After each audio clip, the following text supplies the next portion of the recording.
Já parou para pensar por quê? Quando a gente vê aquelas fotos do século XIX, dá uma sensação estranha, quase física, de desconforto? Por quê? Olhando para os palácios imponentes de Chicago, St. Louis ou São Francisco daquela época, não conseguimos tirar da cabeça que fomos enganados feio? Se prepara, porque nos próximos minutos sua visão sobre o passado vai virar do avesso para sempre. Disseram para você que essa era a era do vapor e do carvão, a era das carruagens puxadas a cavalo e do trabalho manual rudimentar. Mas eu vou te contar uma coisa que faz os historiadores suarem frio. A gente vive sobre as ruínas de uma civilização mais avançada. E as tais exposições mundiais do século XIX não eram uma celebração do progresso, mas uma grande operação para se livrar do passado. Fizeram a gente acreditar numa história absurda, tipo conto de fadas, que pastores e agricultores, mal sabendo ler, construíram cidades antigas de uma beleza inacreditável em só uns poucos anos, para depois destruírem tudo completamente 6 meses depois. Isso não soa como a loucura de um doido? Então vamos olhar os fatos, os números e a lógica que a ciência oficial esconde envergonhada nos seus arquivos. Vamos nos transportar para o ano de 1893, Chicago, na Exposição Mundial Colombina. A história oficial diz que, em um terreno alagadiço, impróprio para construção e no auge de uma forte crise econômica, a tal cidade branca foi erguida em apenas 2 anos. A exposição ocupava uma área de quase 300 hectares. Mais de 200 prédios incríveis foram construídos no estilo neoclássico, com cúpulas, colunatas, estátuas e um sistema hidráulico complexo de canais que lembrava Veneza. E tudo isso, acredite se quiser, supostamente foi feito só como decoração temporária. Dizem que essas construções monumentais, capazes de abrigar dezenas de milhares de pessoas, eram feitas de madeira, juta e gesso. Os historiadores até inventaram um nome para esse material, staff. Dizem que é só uma mistura de gesso com fibra. Mas deixa eu te fazer uma pergunta que destrói essa teoria. Você já tentou construir uma cúpula de 80 metros de altura só de gesso e gravetos que aguente o vento do Lago Michigan? O prédio da administração na Exposição de Chicago era mais alto que o Capitólio em Washington. A sua cúpula dourada era visível a muitos quilômetros de distância. Você realmente acredita que um monstro desses poderia ser montado com materiais temporários, sem o uso de equipamentos pesados de construção, que, segundo a versão oficial, simplesmente não existiam naquela época? Os arquitetos e engenheiros com quem conversei afirmam unanimemente que calcular as cargas para uma estrutura assim exige cálculos matemáticos super complexos. E a montagem precisa de guindastes capazes de levantar centenas de toneladas. Nas fotos da construção que nos mostram como prova, a gente vê uma cena meio estranha. Andames que parecem mais de restauração do que de obra mesmo. Tem gente de terno completo e chapéu coco posando na frente de paredes já prontas, mas meio desgastadas. Cadê os milhares de trabalhadores? Cadê as montanhas de entulho da construção? Cadê a logística para entregar milhões de toneladas de material? Imagina a logística para construir uma cidade assim em 2 anos. Centenas de trens de carga lotados de mármore, aço, vidro e madeira deviam estar chegando em Chicago todo dia. Mas os arquivos das ferrovias daquela época não dizem nada sobre esse tipo de movimento. Além disso, a população dos Estados Unidos no final do século XIX era bem menor e simplesmente não poderia ter havido tanta gente qualificada, como pedreiros e engenheiros desse nível. Dizem que foram os imigrantes que construíram isso de verdade. Pessoal faminto e sem estudo, recém-chegados de barco, criaram obras arquitetônicas que superam o panteão romano em complexidade. Isso é matemática e tecnicamente impossível. Mas o mais assustador não é nem como foi construído. O mais assustador é o que aconteceu depois. Logo depois que as exposições fecharam, essas cidades incríveis foram destruídas. Eles foram explodidos, queimados, destruídos. Por quê? A versão oficial parece uma piada. Dizem que os prédios eram temporários e começaram a desmoronar ou que um incêndio surgiu do nada. Em Chicago, em São Francisco, em St. Louis, o cenário era sempre o mesmo. O fogo destruindo as provas. Mas se era só gesso e madeira, Porque vemos nas fotos das ruínas vergalhões de aço retorcidos, enormes paredes de tijolos e blocos de granito? Gesso não deixa esqueletos de aço para trás. O reboco se esfarela em pó. Mas aqui a gente vê que a dinamite não dá conta das estruturas que sustentam o peso. E isso não foi só jogar fora umas decorações. Foi a demolição intencional de construções permanentes que estavam aí, talvez há centenas de anos, antes da chegada dos chamados colonizadores. Olha só o prédio de horticultura em Chicago. Uma cúpula de vidro enorme, uma engenharia super complexa. Dizem que foi construído para mostrar flores e depois demolido. Quem em sã consciência gastaria recursos colossais, equivalentes a bilhões de dólares de hoje, numa diversão de 6 meses no meio de uma crise financeira? Isso é suicídio econômico. A única explicação lógica que me vem à cabeça é que eles não construíram essas cidades.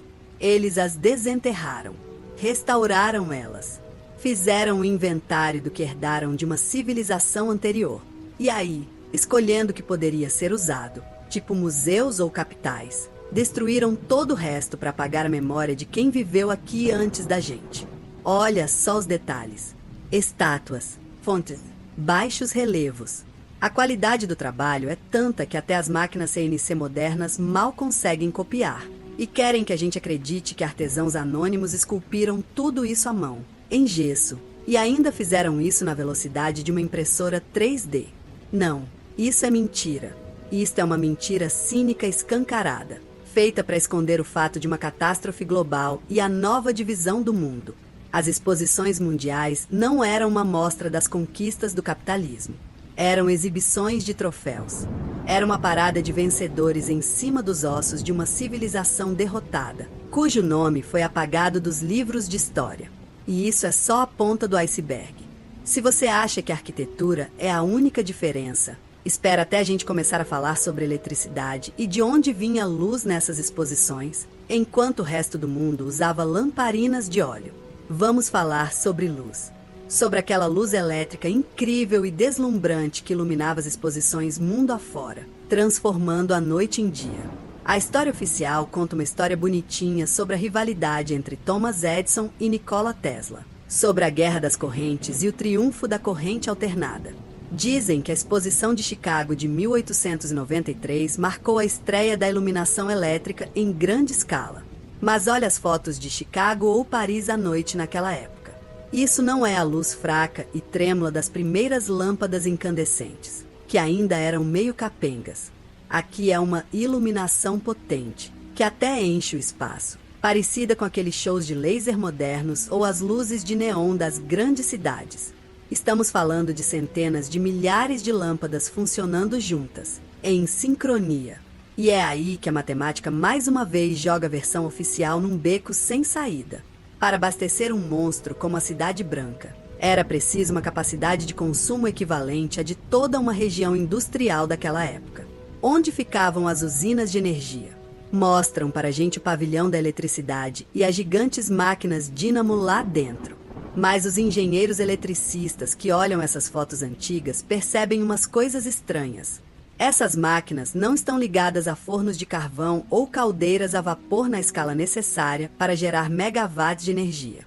Não tem aquela chaminé gigante soltando fumaça preta, nem montes de carvão, nem uma infraestrutura complexa de resfriamento.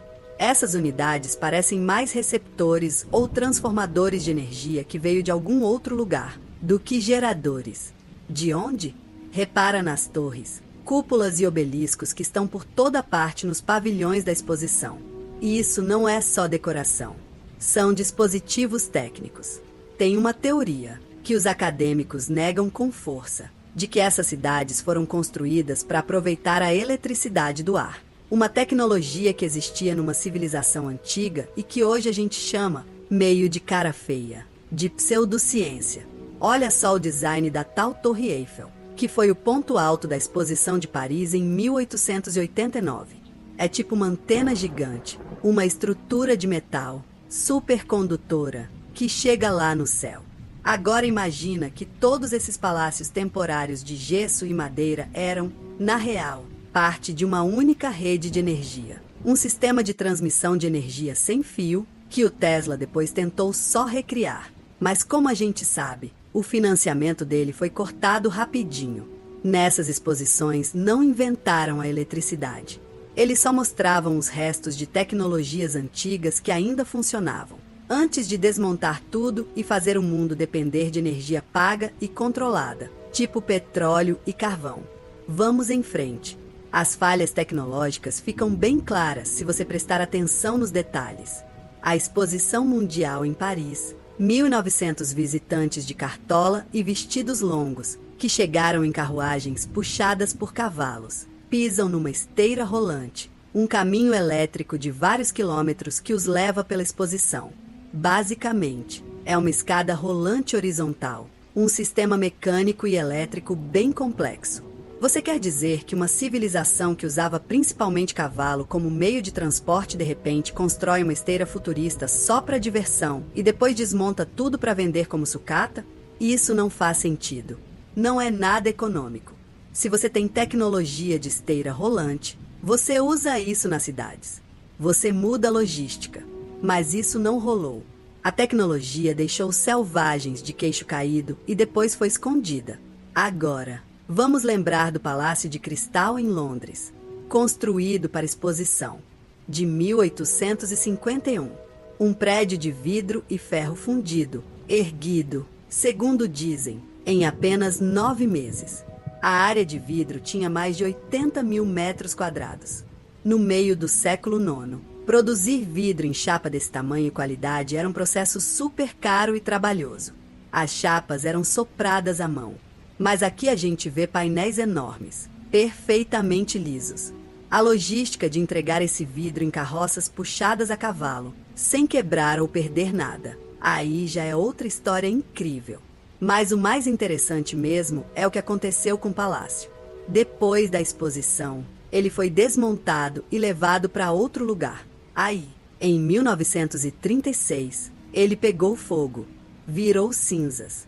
Um prédio de ferro e vidro queimou tão forte que as estruturas de metal derreteram. A temperatura do fogo devia ser altíssima, tipo numa fornalha a céu aberto. Um incêndio normal não derrete vigas de ferro fundido até virar uma bagunça líquida. Isso parece mais uma demolição controlada usando misturas de térmita em alta temperatura.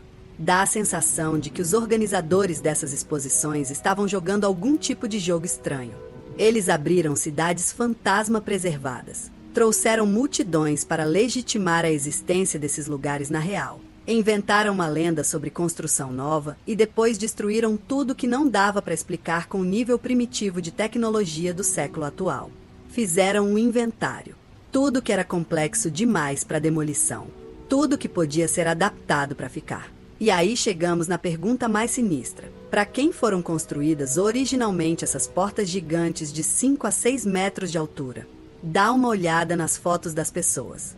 Ao lado das entradas dos pavilhões da exposição. Uma pessoa ali parece uma formiga. As maçanetas ficam na altura da cabeça ou até mais alto. Dizem que é para dar um ar grandioso. E isso é um drama arquitetônico. Mas a arquitetura sempre tem que ser funcional. Você não ia colocar uma maçaneta onde ninguém consegue alcançar, a não ser que tivesse construído para a gente com uma altura completamente diferente.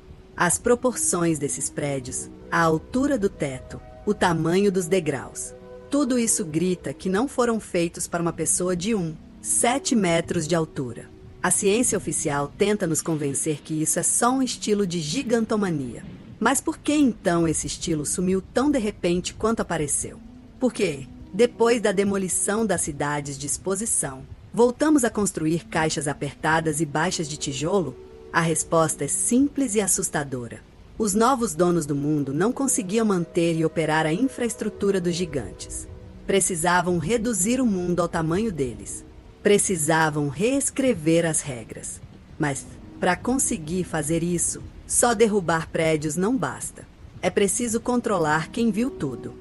E aqui a gente topa com o mistério demográfico do século XIX. De onde vinha aquela multidão toda nas exposições? Se as estatísticas de população mostram números bem diferentes, quem são essas pessoas nas fotos andando entre ruínas majestosas com aquela cara de tacho, como se nem entendessem onde estão? Agora, Vamos deixar a arquitetura de lado e olhar para quem vivia nesse mundo estranho. Olhe para os rostos das pessoas em fotografias antigas de exposições ou das ruas de São Petersburgo, Moscou, Paris e Nova York do final do século XIX. Você não percebe nada estranho? Uma sensação de desconforto profundo nunca abandona o pesquisador atento. Vemos colunatas antigas majestosas, cais de granito, a geometria perfeita das avenidas. E ainda assim tem gente que passa por lá parecendo uns maltrapilhos que caíram de paraquedas num palácio. Estão vestidos com roupas largas e grosseiras. Estão sujos. As carruagens deles atolam na lama que, por algum motivo, cobre as fundações desses prédios magníficos. É como se uns bárbaros tivessem conquistado Roma e tentassem viver nas suas ruínas. Não entender para que serviam os aquedutos e os banhos. Mas o mais assustador está nas frias estatísticas demográficas. O século XIX é um século de um crescimento populacional explosivo e inexplicável, que não tem como justificar biologicamente. Dizem que foi por causa da medicina e da higiene melhoradas. Que higiene? Nas cidades onde, segundo a versão oficial, não tinha esgoto e montes de esterco de cavalo acumulavam. A peste, a cólera e o tifo matavam milhares de pessoas. Ainda assim, os gráficos da população continuam subindo quase na vertical. De onde vieram esses milhões de novos cidadãos? A resposta pode te chocar pelo cinismo. O século XIX foi o século dos órfãos. Lembra da literatura daquela época? Dickens, Dostoiévski, Hugo. O tema da orfandade está em todo lugar, mas isso não é só um recurso literário. É um reflexo da realidade. Milhares de enormes orfanatos foram abertos pelo mundo no meio do século XIX. Nos Estados Unidos, foi lançado um programa gigante chamado Trens dos Órfãos. Do meio do século XIX até o começo do século XX, centenas de milhares de crianças sem casa foram levadas das cidades superlotadas da costa leste para o meio-oeste e o oeste.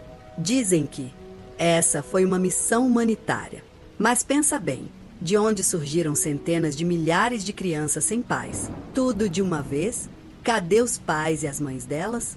Tem uma teoria assustadora dizendo que essas crianças são colonos, sobreviventes ou descendentes criados artificialmente depois de uma catástrofe global que exterminou a população adulta da civilização anterior. Eles foram levados para cidades vazias e descobertas, que hoje a gente chama de centros históricos, e ganharam uma nova história, novos nomes e uma nova religião. Fizeram eles acreditar que esses prédios tinham sido construídos pelos antepassados deles, usando cinzéis e martelos.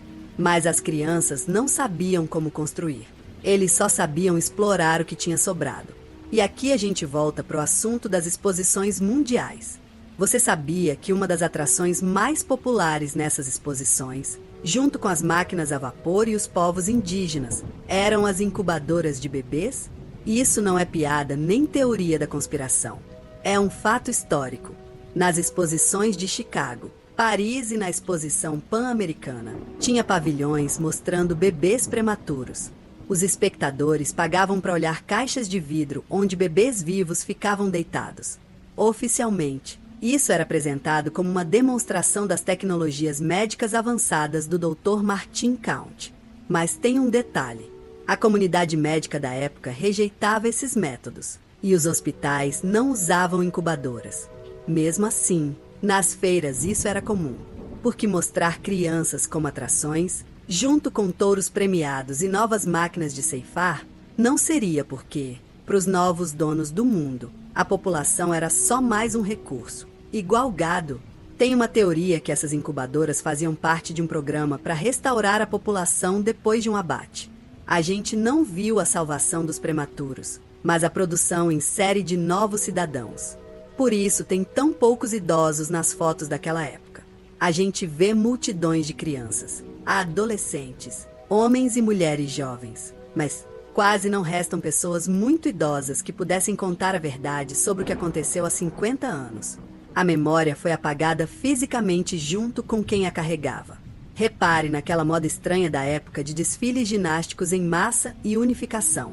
A galera ficava alinhada em colunas, vestindo uniformes idênticos e treinada para fazer movimentos sincronizados. Isso não era só esporte. Era condicionamento. De uma massa caótica de sobreviventes, formou-se uma sociedade dócil de engrenagens, pronta para trabalhar nas fábricas, processando o legado do passado. O sistema escolar do modelo prussiano, que foi implementado em todo lugar justamente nessa época, tinha um objetivo: não educar, mas instruir, proibir questionamentos, forçar a memorização de datas inventadas e nomes de reis que talvez nunca tenham existido. Vamos voltar aos prédios da exposição. Por que eles são tão enormes? Imagina uma criança num casa de gigante. Ela vai se sentir pequena, esmagada pela grandiosidade do lugar. Esse era exatamente o efeito psicológico que queriam.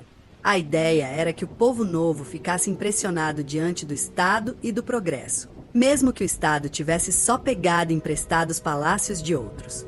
Olha aquelas gravuras antigas e fotos dos interiores dos pavilhões de exposição.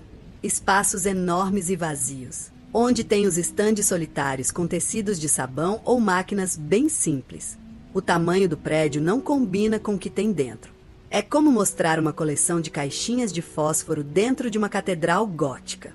Dá para ver que esses prédios tinham outra função antigamente, que os novos moradores não conseguiam entender nem aproveitar. Talvez fossem centros de transporte para dirigíveis. Lembra aqueles arcos enormes, estufas para cultivar comida em escala industrial, ou oficinas de terapia sonora. Mas os colonos chegaram carregando seus sacos de grãos e caldeiras a vapor, chamando aquilo de uma exposição de conquistas. A gente vê sinais claros de falsificação total, não só na arquitetura, mas também na própria estrutura da sociedade. A gente sempre acreditou que descende de macacos que foram evoluindo devagar, de uma vara de cavar até um iPhone. Mas os fatos mostram o contrário. A gente vem de uma civilização que passou por um processo de decadência. Vivemos sobre as ruínas de um mundo onde a tecnologia estava em perfeita harmonia com a natureza e a arquitetura. E o ponto de virada, o momento do grande reinício, foi lá pelo meio do século IX. Mas o que exatamente aconteceu? Que evento fez as cidades esvaziarem e os primeiros andares dos prédios afundarem vários metros no subsolo?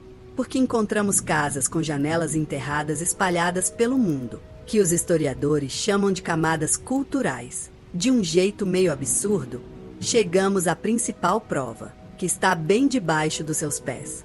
Ande pelo centro histórico de qualquer cidade antiga, seja Moscou, Praga ou Roma. Repare nos pisos térreos dos prédios antigos. O que você vê? Janelas que parecem entrar no chão. Aberturas de janelas de verdade, com arcos e vergas, que estão pela metade ou totalmente enterradas pela terra. A ciência oficial chama isso de camada cultural. Dizem que, ao longo de uns 2 séculos, as pessoas acumularam uns 3 ou 4 metros de sujeira de botas, poeira e estrume de cavalo.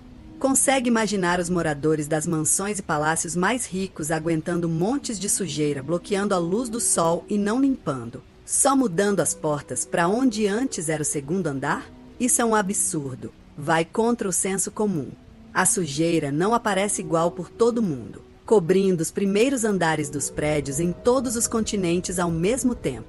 Essas são marcas de uma catástrofe global. Uma enchente de argila, lama e barro que cobriu o planeta faz pouco tempo, provavelmente lá pelo meio do século IX. Os prédios não afundaram. Eles foram enterrados. Foi esse evento que causou aquele tal reset sobre o qual os historiadores ficam em silêncio. As exposições mundiais que mencionamos aconteceram exatamente nos lugares que sofreram menos ou que foram desenterrados e restaurados primeiro. Agora o quebra-cabeça começa a fazer sentido. Os organizadores desses grandes espetáculos não construíram as cidades brancas de gesso e madeira em 2 anos. Eles desenterraram complexos antigos preservados de uma civilização antediluviana, limparam tudo de muitos metros de argila, fizeram reparos básicos, colocaram vidro e apresentaram tudo como se fosse obra deles. E quando a exposição acabou, destruíram as provas. Por que eles foram demolidos? Porque as novas elites não conseguiam explicar para o povo de onde tiraram as tecnologias que permitiam construir cúpulas de 100 metros sem um prego e extrair eletricidade do éter. Na época em que o carvão e o vapor dominavam tudo, Era mais fácil explodir esses palácios majestosos, transformá-los em escombros e usar isso como base para as novas cidades primitivas, dizendo para as futuras gerações que aquilo era só uma decoração temporária. Vivemos numa sociedade de culto global ao cargueiro. Usamos os restos de uma infraestrutura gigante, chamando-os de metros ou esgotos. Mas a gente mesmo não consegue reproduzir a acústica das antigas catedrais nem a alvenaria poligonal das margens de granito, sem frestas onde nenhuma lâmina de barbear passa. A gente recebeu uma história pela metade, uma geografia pela metade e um conhecimento pela metade sobre a física deste mundo. As exposições mundiais do século XIX não eram uma celebração do progresso. Era um ato solene de encerramento de uma era passada, o descarte do legado dos deuses e o início de uma nova realidade para uma humanidade reiniciada.